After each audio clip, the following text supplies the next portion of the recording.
Welcome, everyone, this evening. Before I begin, I'd also like to thank the Toronto chapter of the Canadian International Council, which has been a long-time collaborator of this series for co-sponsoring this event. It's a pleasure to welcome you all this evening for this event and a privilege to introduce our speaker tonight, Dr. Marcela Rios Tobar. Her lecture is actually the 25th in this Frontlines of Democracy series, which we launched in the winter of 2020, just before the pandemic began.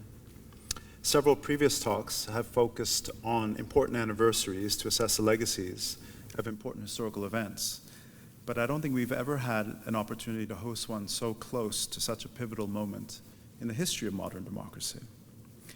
50 years ago this week, the socialist presidency of Salvador Allende was overthrown in a brutal military coup led by General Augusto Pinochet. Allende's administration was the first in world history to legislate socialism through nonviolent democratic means.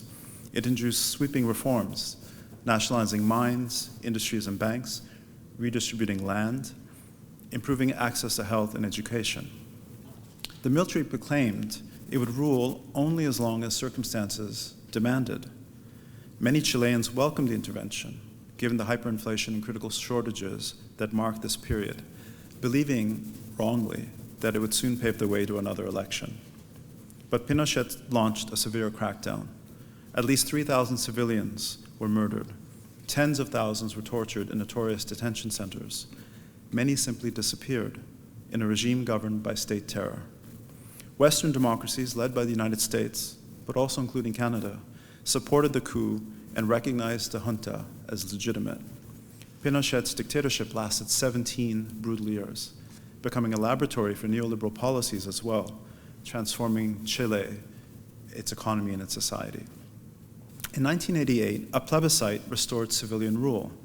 The next 2 decades saw a series of coalition governments called a concertación, which brought together the socialists, this time with the Christian Democrats.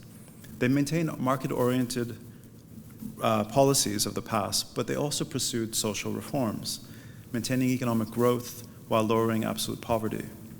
But in 2011, student protests erupted, and then again on a far larger scale in 2019, which many observers described as a social explosion. Everything about Chile was questioned. Congress agreed to hold a plebiscite, asking Chileans if they wanted a new constitution. Almost 80% said yes.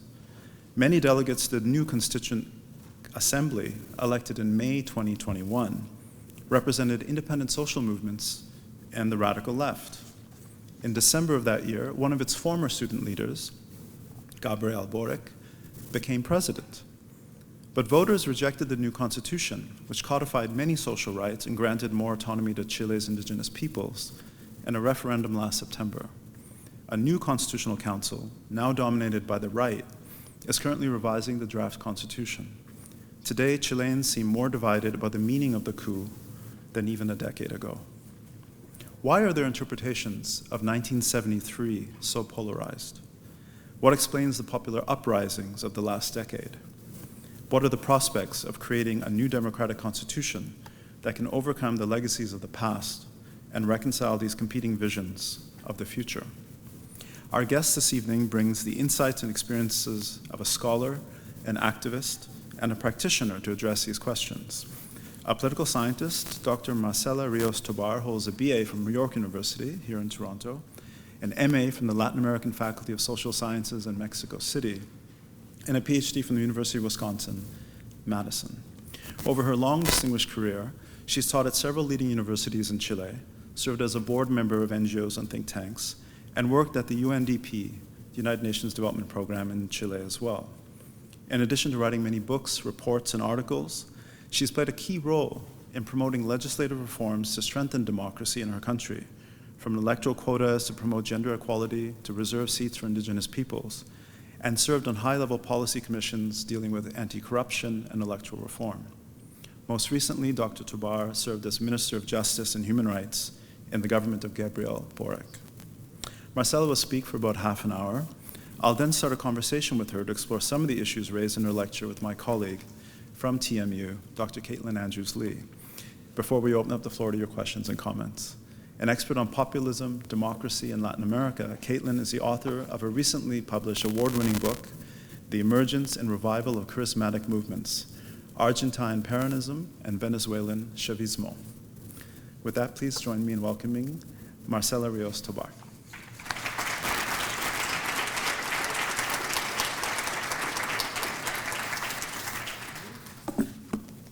Thank you, Sanjay. I am so honored and emocionada to be here today. It's been almost 10 years since I hadn't visited Toronto, and it's such an astonishing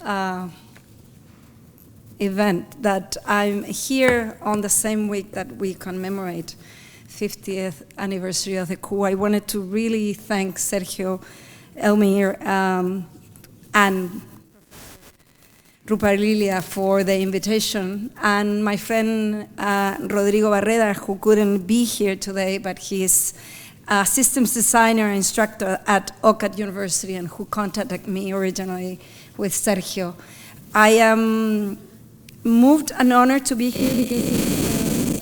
As many of us in this room, the coup in 1973 far away political event, but something that has shaped our everyday life through not just repression, but also by exile. I'm honored also to be one of the contributors to the book that is on sale today, and I'm looking forward, and I congratulate the association for putting this book together. I think it's a very fitting way to honor everyone, the millions of Chileans that fled the country and the thousands that arrived in Canada after the coup. I myself, as the introduction mentioned, arrived with my family as a refugee in Saskatchewan, Saskatchewan, where I started, where I did my high school and started university, and then I lived in the city where I went to university at York. So I'm delighted to be here again. There's so much to say that it was difficult to organize my thoughts. Also, I've just spent a month immersed in commemoration. You know, I took the plane after 5 or 6 days or a week of intense commemorative events, morning, night. Every day in Santiago, we've been commemorating the 50th year anniversary of the coup. I wanted to start with some historical background. I know most of you are familiar with what happened in Chile, but I wanted to go back and talk about, can you hear me? Yeah?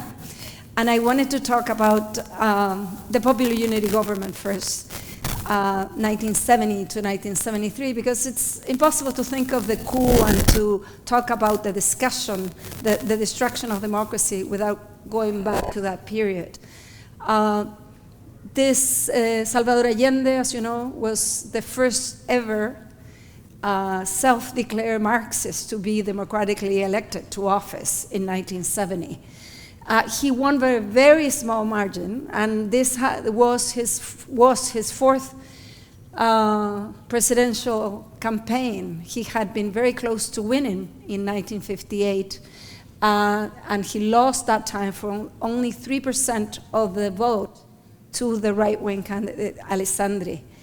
Allende was a professional politician in all the sense of that word. He was a senator, a deputy, an MP, a diputado.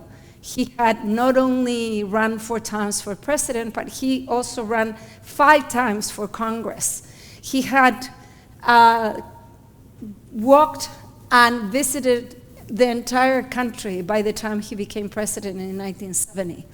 The Popular Unity Government was a coalition government between an array of left-wing political parties, the 2 main parties being the socialists and the communists. And it was a tumultuous time, and I think often we concentrate on what came after, and on September 11th, 1973, and the cruel dictatorship that followed. But the 3 years, the 1,000 days government of Allende were really a revolutionary time. It was also, I think, as other political processes after 1968 in many other countries in the world, it was a time of cultural revolution, not just political transformation. It was a time of social transformation, of gender dynamics transformation. There was new music, film, design, architectural innovation. There's this huge cultural center in downtown Santiago, today called the Gabriela Mistral Cultural Center, that was built in 800 days in this, to host a UN conference in 1972. There was 3 turns of workers and architects working day and night to finish this building.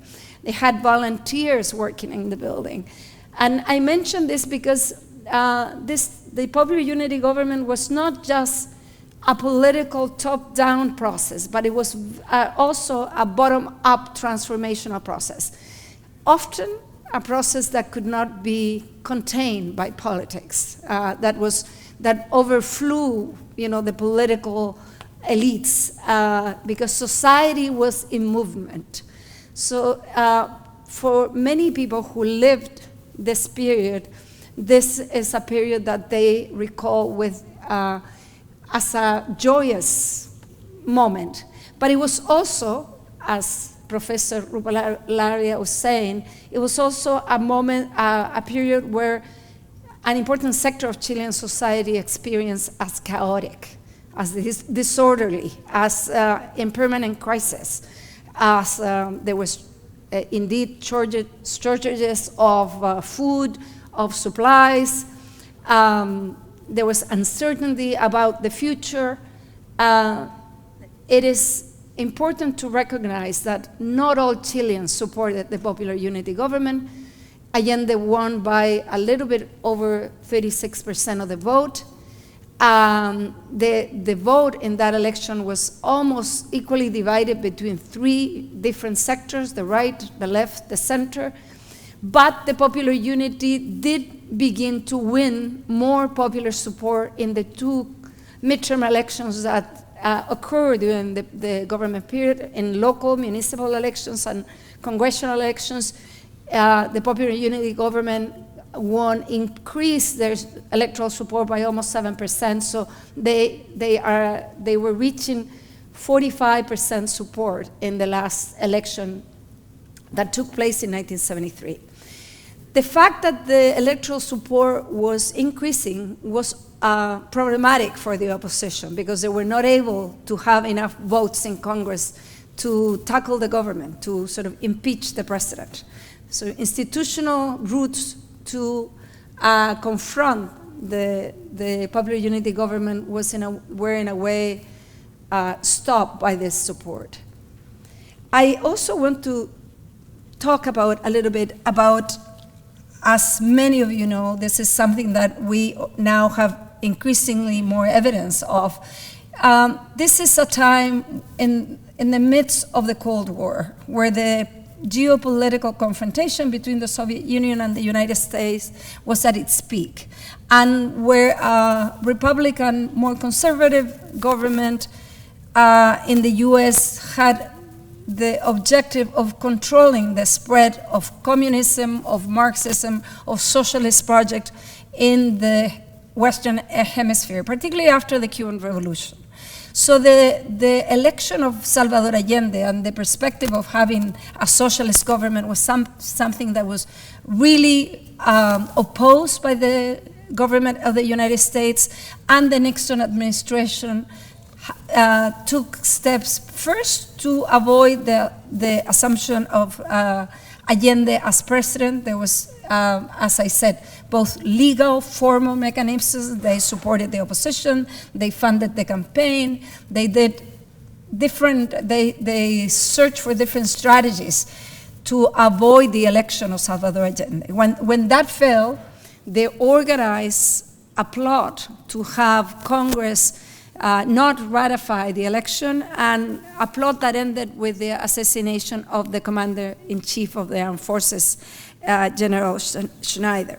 So after the Congress ratified Allende, and it was impossible for this array of actors to prevent the government from assuming office, a campaign started to boycott the government. Nixon said, and we know now from the declassified documents by not just the CIA, but State Department documents, that Nixon used the term with Kissinger, we need to make the Chilean economy scream.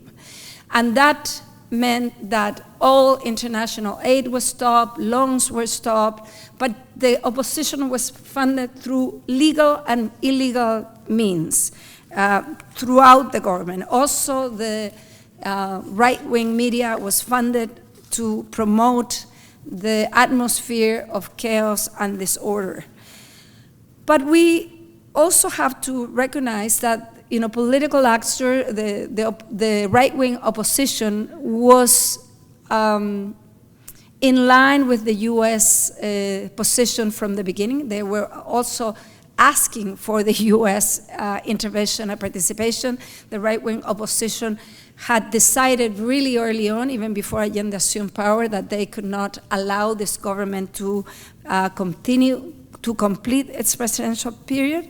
But the center opposition, the Christian Democrats, at the beginning had a more moderate position, a position that slowly turned to also a more uncooperative opposition.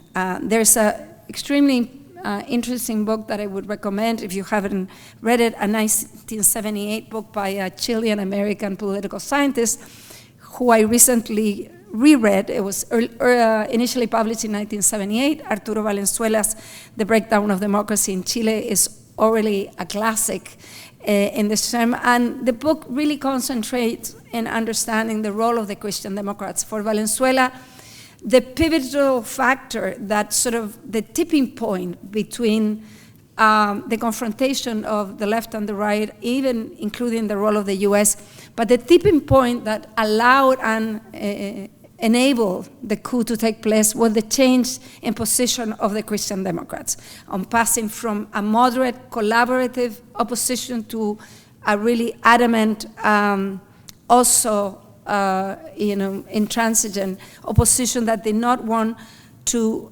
negotiate any terms with the Allende government. Finally, and this is something that left-wing militants and activists usually not necessarily want to recognize, I think, but we have a lot of also evidence and an important process of self-reflection and self-criticism on the left that shows that there was a lot of conflict and disagreements within the government coalition. There was left-wing sectors that wanted to push the socialist project beyond the restrictions of institutional democratic politics, that wanted to move closer to what the Cuban experience of a revolutionary process, even arming the people to confront, the right, the business owners, and increasingly the armed far-right opposition. And then there was moderate sectors within the government coalition, fundamentally the president himself and part of the Communist Party, that really wanted to continue promoting this transformational process within the institutional framework. The divisions within the coalition, and as I said before, also the societal mobilization, peasants, workers, unions, grassroots organizations were often taking into their own hands decisions over, for instance, which industries to nationalize, which areas to, land to take over through land reform. This made it, this opened up a number of social conflicts that the government had increasingly difficulty in controlling. So the external factors and the internal factors came together. And I think one of the things that we will continue to debate for decades to come is whether the coup was inevitable or not. I think many people, both in the right and the left, think that it was inevitable for different reasons, but people might end up assuming that because of structural conditions, because of the Cold War, of the role of the US, or because of the profound divisions within the left, this was something inevitable and there was nothing anybody could do to prevent it. Others that, where I include myself, that we believe when human agency and the role of politics is always capable of moving processes in different directions, think that maybe different decisions, not only on the part of the government, but also on the part of the opposition, could have had a different scenario.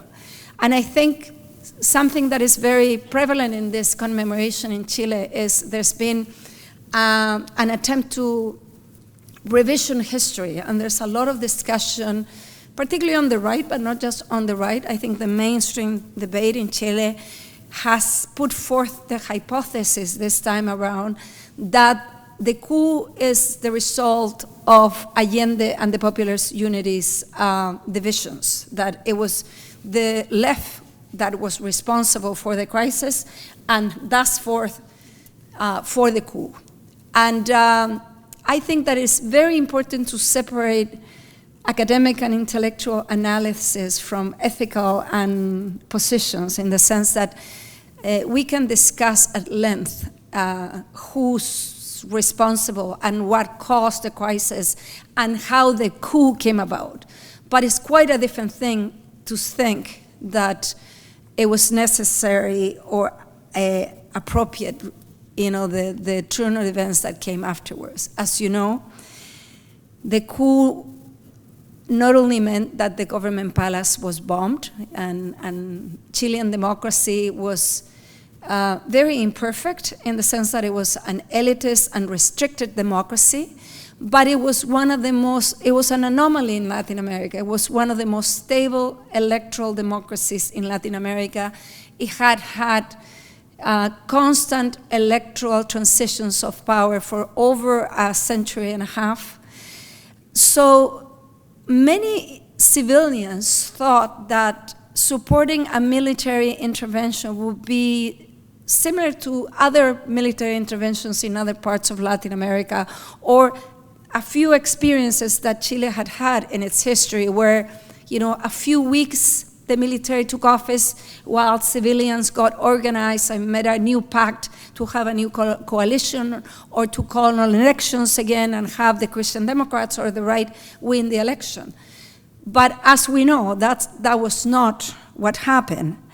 Augusto Pinochet and the military stayed in office for very long, 17 years, and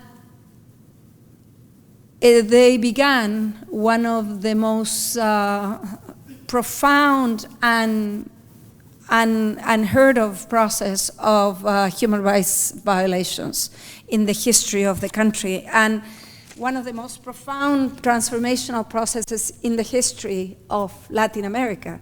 It is often said, and I think that this is something important to grasp, that the military dictatorship of Augusto Pinochet has been the only successful revolutionary process in the history of Chile. And revolutionary, I mean that it was successfully transformed society, the state, the economy, culture. It changed the constitution. It changed the role of the state in providing social protection. It changed the role of the state in economic policy. It changed culture in so many different areas of life, not just in politics. This was not a coup or a project that only changed, the political correlation of forces. At the beginning, it might have had the intent of doing that, but what happened soon after, and as we've heard, more than 3,000 people were executed and disappeared until today, 1,400 people have not been found. Their bodies have not been returned to their families. Families don't know where they were killed, what happened with them, and they continue. You see a picture of the women who were the first to organize against the dictatorship, were the women, the mothers, the wives, the partners, the daughters because more than 90% of the people executed and imprisoned and disappeared were men. So the majority of people who mobilized were women. There's a lot of scholarship on the women's movement in Chile and how women became the forefront of the struggle against democracy. And they continue to be, as you will see in some of the photos, the mothers of the disappeared and of the executed, the daughters now mostly, are central political players in Chilean society until today. More than 30,000 people were imprisoned or tortured. This is the official figure put together by the Valech Commission in 2003 and 2010. But we know that this really underrepresents the actual number of people imprisoned or tortured, because by the time these commissions started functioning in the Lagos administration, many of the victims had died. Others lived abroad. Many people did not feel comfortable about coming forth and sharing their testimonies, either because they had never told their testimonies to their families and they didn't want to be exposed by talking about what they had lived through, especially women. We know that there was a lot of underreporting of sexual violence and towards women prisoners, which was systematic and centrally organized. Women were tortured not the same way as men, and many of the women who suffered sexual repression did not want to share what they had lived.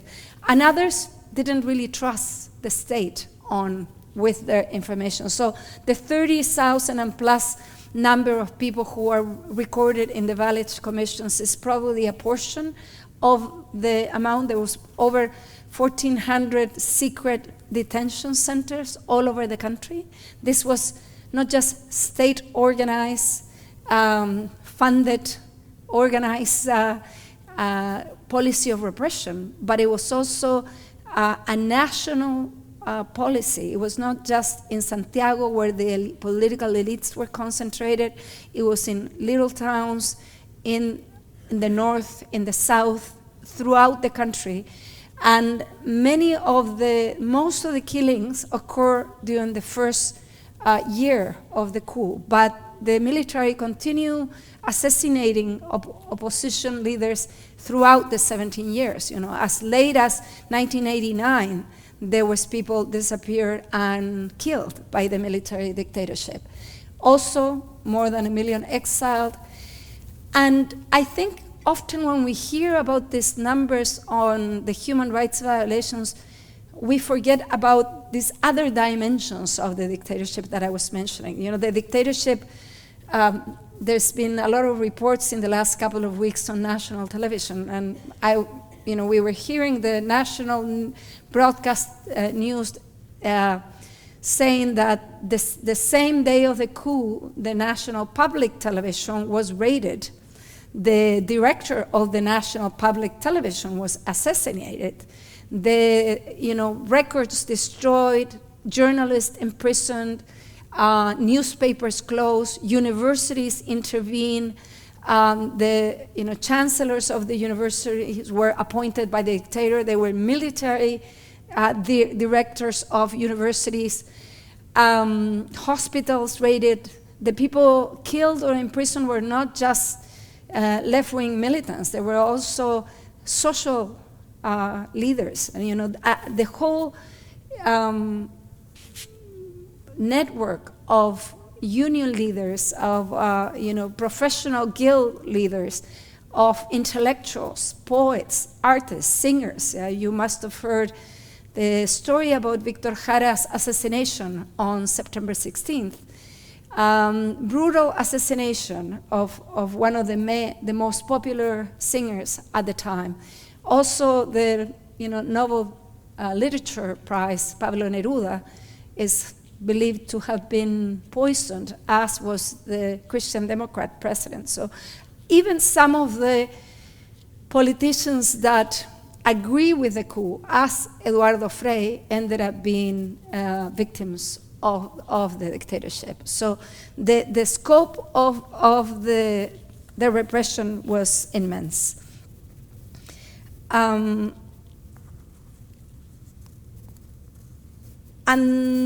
then, this 50th commemoration, I'm not going to go through the entire history of the last 50 years, but the commemoration took over Chilean society, debate, and discussions, newspapers, television channels, universities, civil society organizations. There was commemoration all over the country, all over the world, to commemorate, and main topics for commemoration was to remember the victims who had been assassinated, to honor President Salvador Allende is a central component of this commemorative events.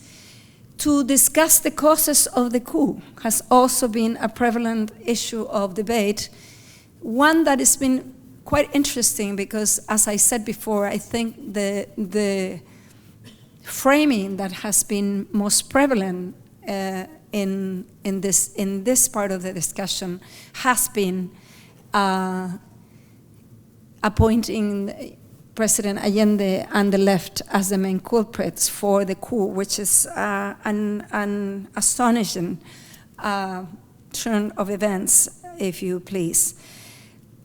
This photograph it's not Photoshop. It's what the government did was there was several moments when you had this light installations where you would project in the government palace photographs of the bombed government palace, of the faces of the people who had disappeared, the faces of Allende.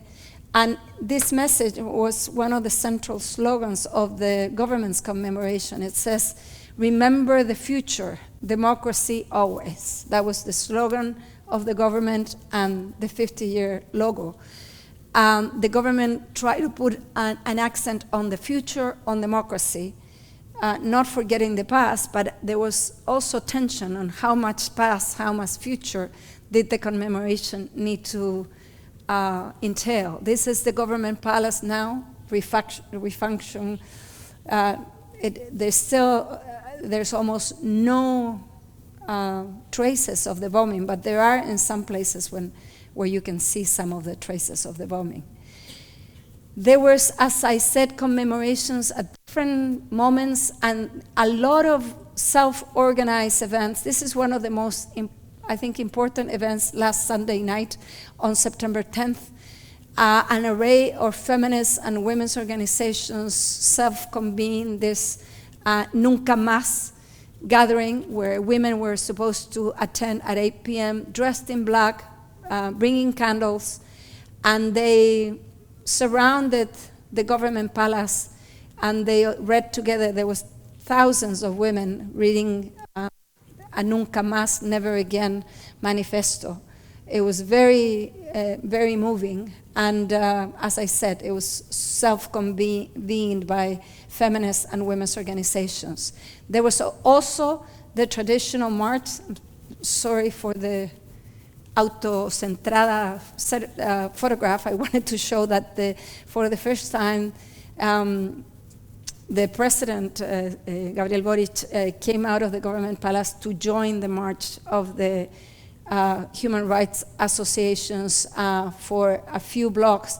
It was a big scandal, a political scandal afterwards, because the opposition felt that it was improper for the president to march with the human rights organizations. But it was a massive demonstration that had a lot of also violent confrontation with the police and between more sort of far left anarchic groups and the people who were marching, who were fundamentally left-wing political parties and human rights organizations.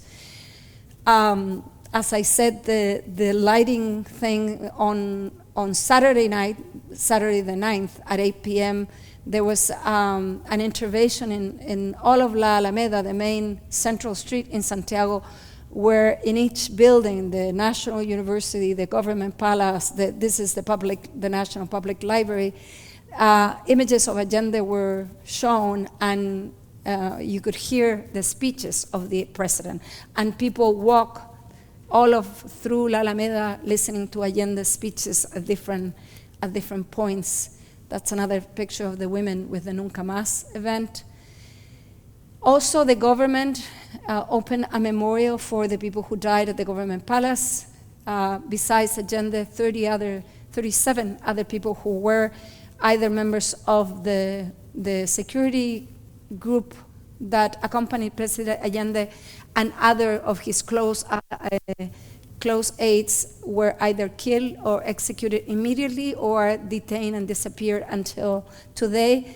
This is the door on the side of the Government Palace where the body of President Allende was taken out after he committed suicide.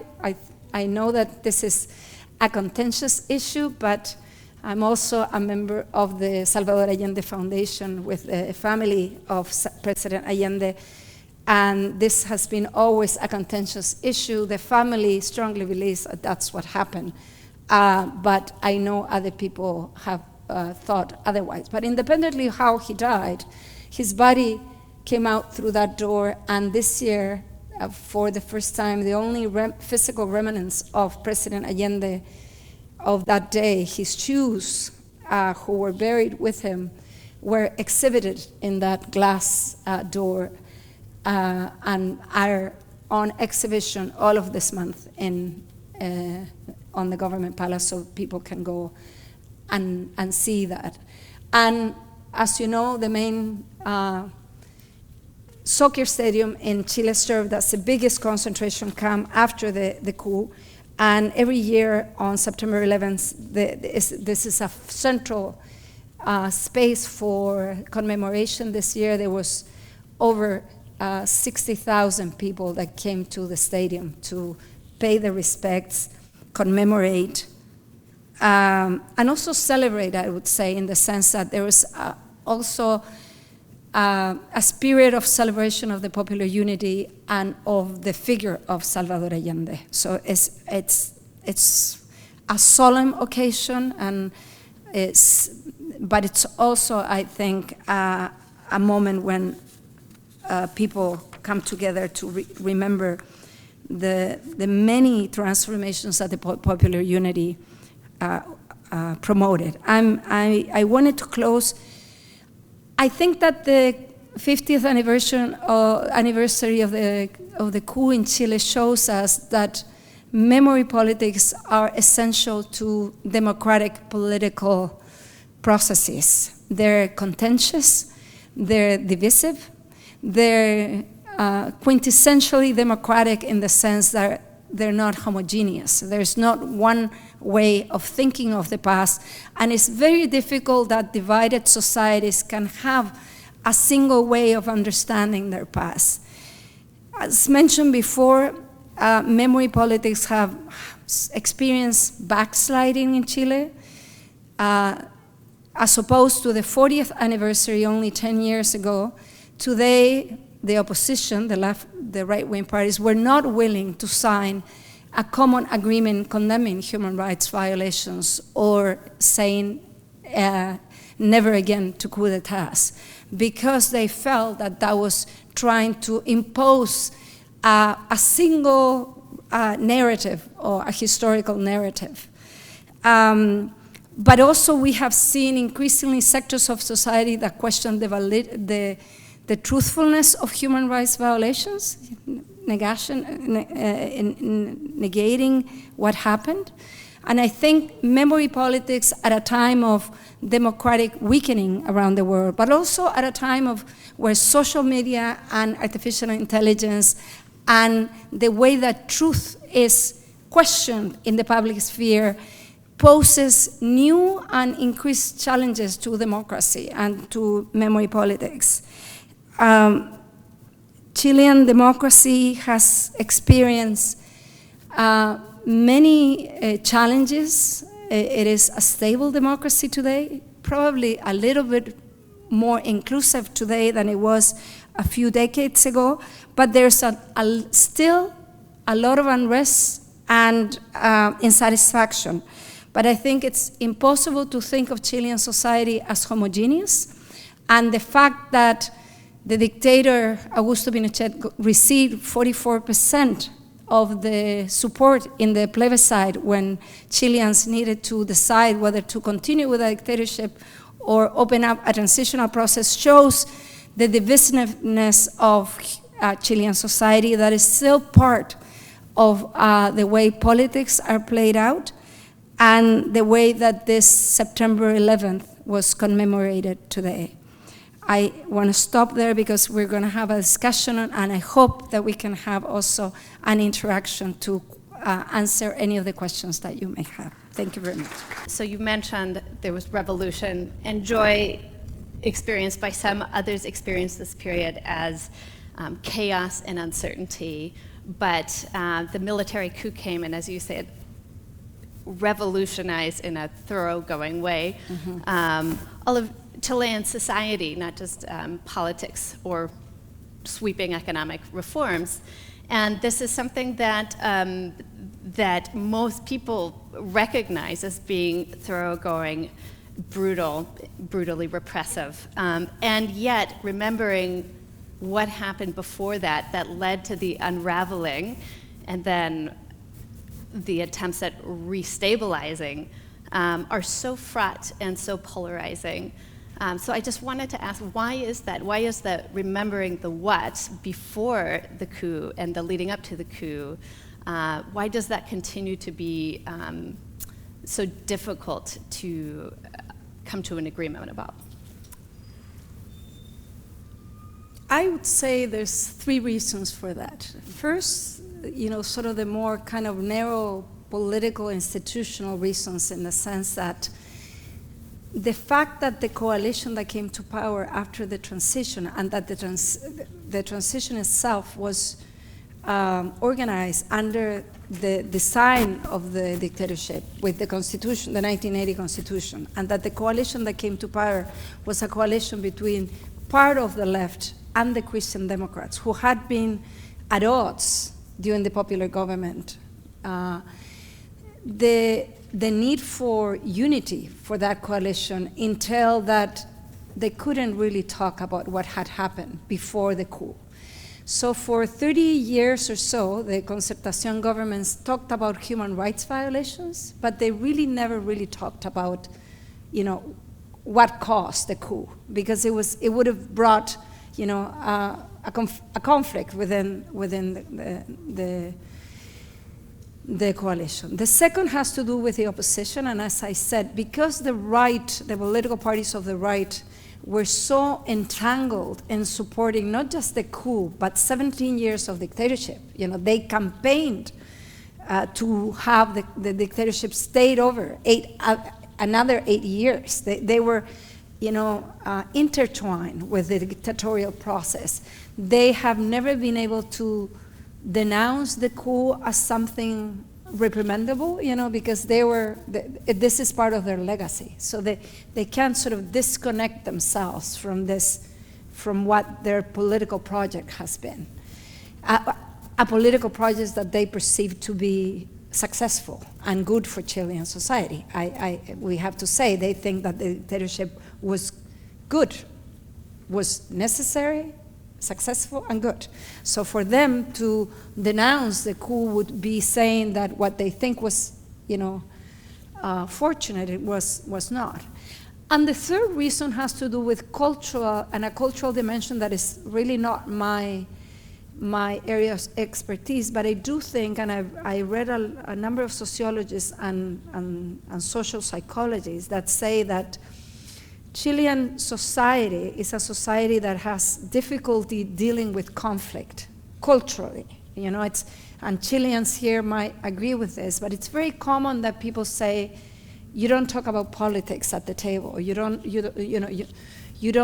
talk about, even sometimes you don't talk about football at the table, because, you know, we, in the families, if we have differences, we do not talk about the differences so that you don't have conflict. You promote harmony, but the way that you promote harmony is by ignoring conflict. So this, that is more sort of a bottom-up cultural dimension, I think, sort of comes together with these other more political aspects.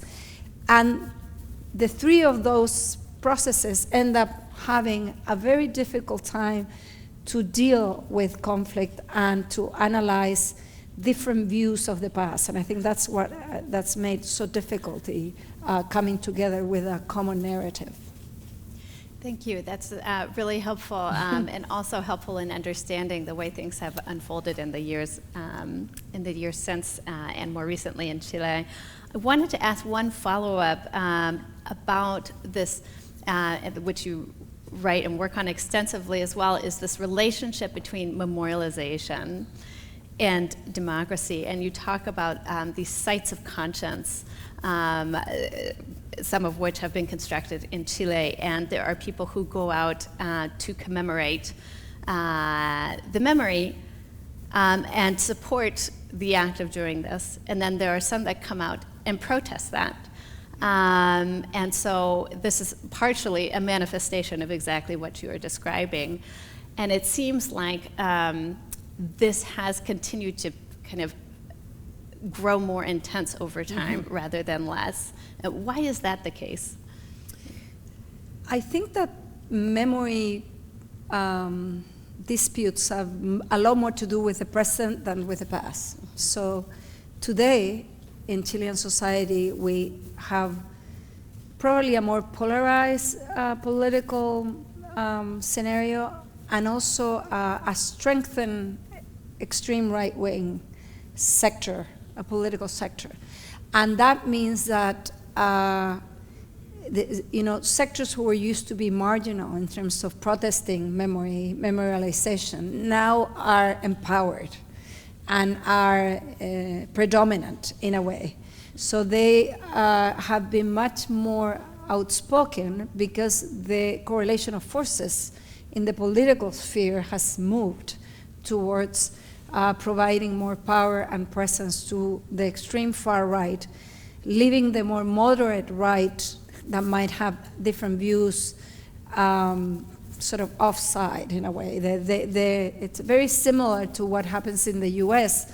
If you see the Republican Party was taken over by the extreme far right of the party, and you could have expected the moderate sector to sort of take charge and promote a more moderate kind of politics. But what happens is that they compete with the far right to see who's the more right wing for the electorate. And that has had a really profound impact on memory politics. And I think that also the reasons why they have been prominent is it's in a way a backlash after the constitutional referendum and the social revolt that's caused these sectors to grow in strength and support. Yeah, I had a similar question, I guess, from a slightly different angle. There's so much that you covered. The period from 1990 to the first sort of revolt, 2011, 12. So you have these concertation governments as coalitions, a great deal of political learning on the part of the Christian Democrats and the socialists, the misjudgments the Christian Democrats made during the coup. I believe it was last year, the former president, Patricio Elwin, released a memoir saying didn't quite foresee what was about to happen that way. And I wanted to ask about this generation of students in the last decade, right? They're leading these revolts. And one way of understanding it from the outside is to say, it's like many other democracies in the world where the traditional center-left and center-right, the center-left started implementing a lot of policies of the center-right over this neoliberal era. And So it just lost the support of many as all our societies have become more unequal. And so more radical voices on both sides begin to become more attractive on both. And so the center kind of gets hollowed out. And I guess the question is, can you tell us more about this youth movement, this student-led movement of the last decade? You know, where does it sit within the spectrum of opinion in Chile over this period? Because it seems like the center-left coalitions did a lot of very important reforms. But this is, again, is a pattern we see in many countries. Absolute poverty has declined, but inequalities have grown. And so they say, well, you say our life's getting better, but it's getting more and more difficult. There's a really striking slogan from the protest I remember reading. It's not 30 pesos, it's 30 years, right? And that's that constitution which has hemmed in Chilean democracy from doing more radical structural reforms that it needs. Well, in 2011, when since the transition in 1990, only center-left governments won. You know, first Elwin, who was a Christian Democrat, then Frei, who was also a Christian Democrat, then Lagos, who was a socialist, and then President Bachelet, her first term. And then in 2010, the right wing won an election for the first time since 1958. It was the first time that the country elected a right-wing president. And during that first tenure of President Sebastián Piñera, a social movement cycle that had already started grew, particularly, and began particularly with the students' mobilization of 2011. And there was a lot of discontent among university students because of the educational system had been privatized during the dictatorship, and this had not been changed during the 31st years of the transition. So what started first only a student movement with very sort of concrete student demands sort of grew into more other sectors of social movements began organizing and mobilizing. That generation of leaders of the main university student organizations in 2011 are the central players today in government. You know, President Gabriel Boric, but also the minister, you know, Camila Vallejos, Giorgio Jackson. A lot of the student leaders of 2011 were left-wing militants who were very disenchanted with the left wing that was in power. Also, there was a lot of communist student leaders, and you know, we would need to remember that the Communist Party remained outside the Concertación governments until the second term of President Bachelet, when there was a new coalition that came into power from the Christian Democrats to the communists. But so you had students who were left-wing, either communists or disenchanted with the traditional left. And after the student movements, they began organizing in political parties. They actually were elected to Congress in 2014, 13. But I think other than the sort of institutional political root of these leaders, it's important that this sort of protest cycle began and continued throughout that decade, not just among students, but also environmental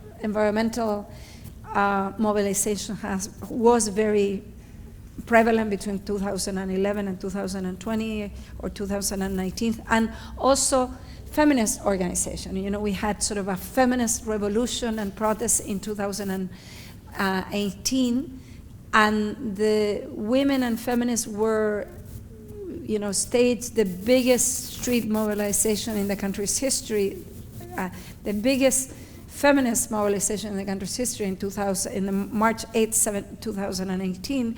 That was really a prequel to the revolt. Like, women were the first, you know, the early mobilizers in social movement theory terms to mobilize massively and nationally. And it's interesting that the majority of these mobilizations were really disconnected to the political system, in the sense that they were not organically linked to political parties.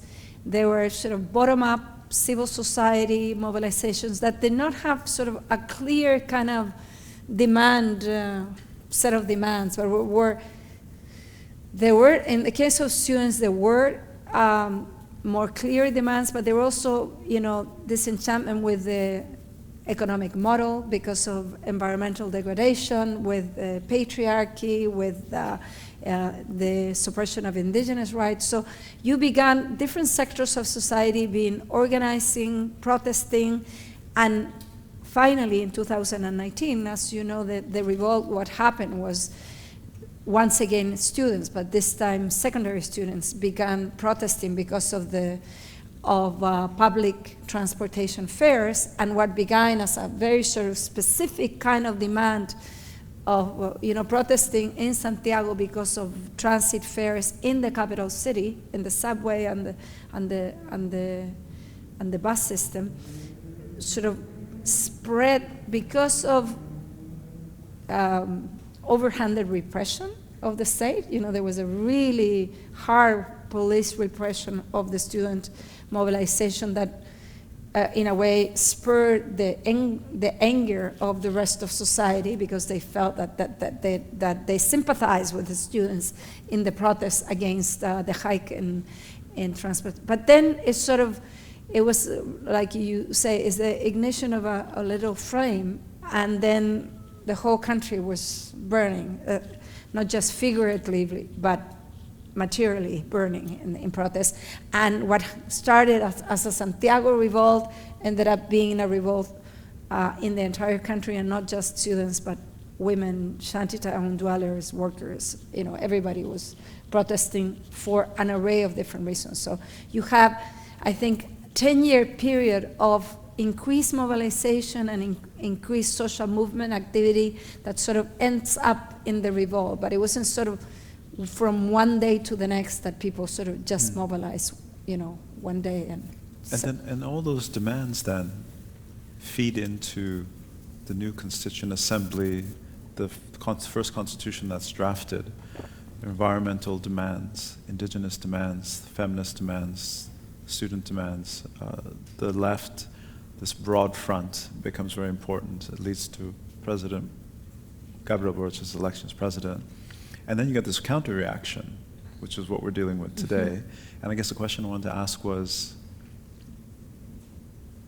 and you see this happening in so many societies, so as you're approaching this 50th anniversary, this is the run-up to this, when those who position themselves on the right of the political spectrum see what's happening, 2011, 2019, the social explosion, new constitution, then this radical new constitution, which I think, on the global left, from India to Germany to South Africa, everyone was hailing this constitution when it was drafted on the left, those who supported it.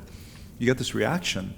So is the reaction on those on the right saying, well, we don't want this, we think this is unworkable, we think this is too radical, and therefore that's feeding into what you talked about in the beginning of your lecture, this contest over the past, right? They see this, when they see what's happening today, they say, they go back to those 3 years of the Allende government, and whatever picture they have of that interpretation is feeding into the present. Or is it that the fights over the past today, the struggle to come to consensus on what really happened and whether it was necessary or not, is in a sense a politicization of the past for these struggles that are happening right now? I imagine it's a bit of both. I was wondering if you, because it seems like that cycle then. Yeah, I do think it's a bit of both. For some people on the left, the social revolt was a way of finally defeating the neoliberal dictatorial project that had not been defeated the 30 years before. Because what happened was, because the Pinochet Constitution was drafted in such a way that it was impossible for the center left, even when they had the majority, of exercising a majority. You know, the Constitution was drafted in a way to subsidize the minority, which was expected to be the right. And so all these eternally pending reforms that were never able to be approved by Congress because of, first you had designated senators, you had this very convoluted electoral system that overrepresented the districts where the right was strong, and you had and then you had a constitutional tribunal that had really strong powers you had all these counter-majoritarian mechanisms within the constitutional design that inhibited the majority from expressing democratically its will, the will of the people, if you will. So for a lot of people, the revolt was the possibility of doing away with that, and gave the possibility of changing the dictatorial, inherited constitution. I think in the world also, this was perceived to be so positively also because if it had worked out, it was a way, it would have been also in unprecedented way of dealing with a profound social and political crisis through institutionally democratic means.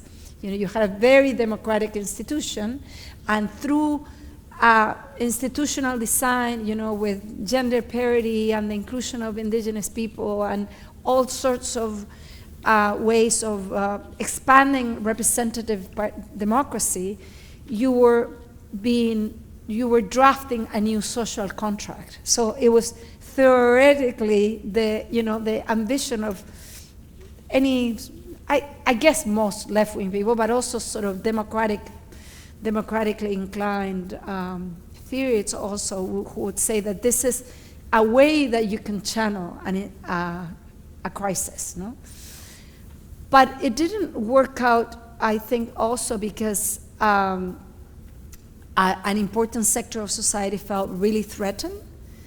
That sector of society was excluded from the Constitutional Convention, not purposely, but what ended up happening because of electoral design, voting, an array of other factors was that the traditional, not just right-wing parties, the Christian Democrats had one in 150 member, they want one representative. So the center was wiped out, the right was almost, not wiped out, but they were a small minority.